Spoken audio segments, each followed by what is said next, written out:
Tulong kalansay nintawan nadukayan sa ampasakop kan Sitio Tagbak, Barangay Makabugos, Libon Albay. Sa pigkondusir na operasyon kang NBI Bicol, kasuudma. Ang nasambit ng mga kalansay, pigsasabing ang tulong biktima na pinugutan kang Concepcion Criminal Gang, na sinda Eugene Sasota, 44 anyos, Jan Paul Sasota, 11 anyos, asin Cyrus Arabis, 10 anyos, na parehong mga estudyante kan Tagbak Elementary School, asin enterong residente kan nasambit na lugar. Inot ng napabareta ang pagkakawara kan mga biktima kan Desyembre 27 kan nakaaging taon.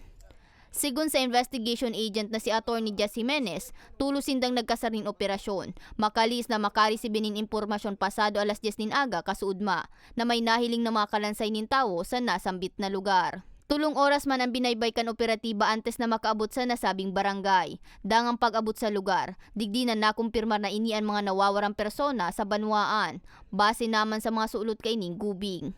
Dugang pa niya, nasautan sa naman kang Concepcion Criminal Gang ang mga biktima na asset kang otoridad. Antes pugutan, inut subot ang mga ining pinagbabadil sa payo. Based naman sa report na na-receive natin at sa tulong ng Provincial Intelligence Unit ng PNP, nag-operate po sila noong December first week. Muntik nilang mahuli si Gilbert. Nakita itong si Eugene na kausap ng mga pulis.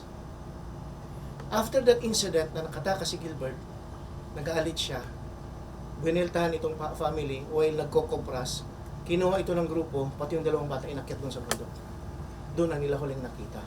Makalis na ma-recover ang kalansay kan mga biktima para mientras ang mga ining ipigkaag sa nicho sa Libon Public Cemetery, asin nakatala na ipay rarom sa DNA test. Kailangan muna natin confirm yung identity ng mga nakuha nating remains for us to conclude na sila nga talaga yung mga nawawala. And then after that, mag-iimbestiga ulit tayo dito, kukuha tayo ng mga statement ng mga witnesses, and that's the only time that we will be able to find out kung ano mga kaso, kung sino mga taong involved. Safekeeping muna natin. Hindi ko binuksan yung yung sako, yung nilagay natin sa body bag, then mag-identify tayo. Yung may forensic team tayong dadating from Manila to identify the cadaver through dental and DNA. Sa datos kang Albay Police Provincial Office, haros ang gatos pang persona ang nawawara sa nasambit na banwaan na pinagsasabing biktima man kan grupo. Sabi ko nga, nakiusap ako, total wala na yung kanilang leader at wag nang matakot yung mga constituents dito sa Libon. Binigyan na naman natin ng assurance yung mga barangay captain na makipagtulungan sila sa amin. Kung may alam sila, wag na silang matakot. Sa presente, ininaan ikasyam na bangkay na nakuha kan NBI Bicol. Anum sa mga inian inot ng nadukayan kan Hunyo 30 taong 2022.